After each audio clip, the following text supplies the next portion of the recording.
Most people think of revenge as a flash of fire, a quick, hot, satisfying explosion. But the most terrifying revenge isn't fire at all. It's ice.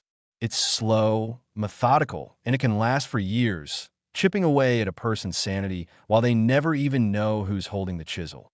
Welcome to Reddit Overheard Stories.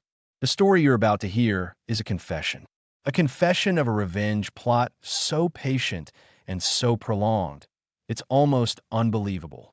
The author's gender is unknown, so I will share this chilling account exactly as it was written from the first-person perspective of a parent pushed to the edge. It all started about 10 years ago. Life was normal, predictable. There was a person in my life, a neighbor, a supposed friend. Let's call her Karen. For years, our interactions were pleasantries and small talk over the fence. And then, one day, for a reason I will never understand, she flipped a switch. A poison started to seep into my life, the poison of whispers. Karen began bad-mouthing me to people in our small, tight-knit community. The rumors were petty, absurd things that I could have ignored. But then she crossed a line, a sacred, unforgivable line. She started talking about my son.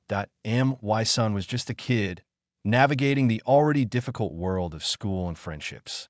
And Karen began painting him as a monster. She told other parents he was a bully, a cheater, a bad influence. Lies. All of it vicious, baseless lies. I tried to handle it like an adult. I walked over to her house, my heart pounding with a mixture of anger and a desperate need for understanding. I asked her, sincerely, why she was doing this. I just wanted to talk, to find the source of this hatred. She looked right through me, a cold, dismissive glare on her face, and closed the door. She ignored my calls. She ignored my texts.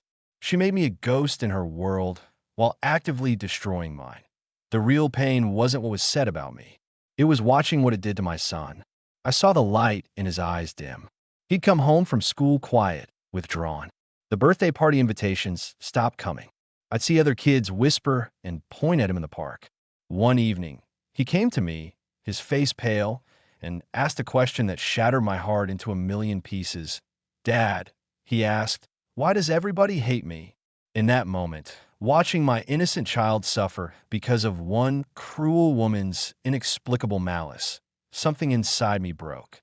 The part of me that wanted peace, that wanted to talk things out, died. It was replaced by something cold, hard, and patient, a diamond of pure rage. For 2 years, I watched my son struggle.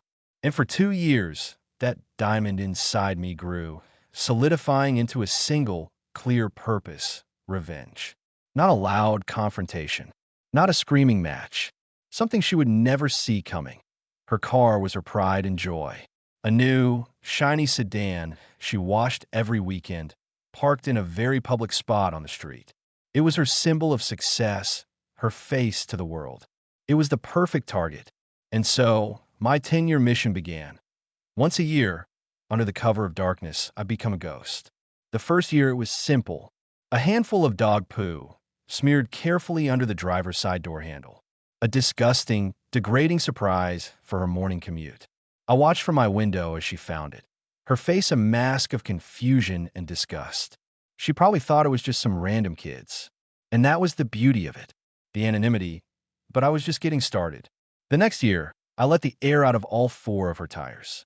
An inconvenience that would cost her time and money. The year after that, a long, deep scratch down the passenger side. A key dragged with surgical precision from headlight to taillight. Each year, I escalated. Each year, my methods became more creative, more damaging. Smearing the windows with Vaseline. Pouring sugary soda into her gas tank. And a masterpiece, my personal favorite, a bottle of industrial-grade paint-etching chemicals, drizzled over the hood in the dead of night. It didn't just scratch the paint. It ate through it, leaving a permanent, ugly scar on her perfect car. For 8 years, I have been the random stranger, the bad luck, the chaotic force in her life that she cannot understand. She's probably filed police reports. She's probably complained to everyone about the terrible neighborhood. She has no idea that her tormentor is the same person she waves to at the grocery store. She has no idea that every year I serve her a small, cold dish of justice for the tears my son cried a decade ago. And I'm not done.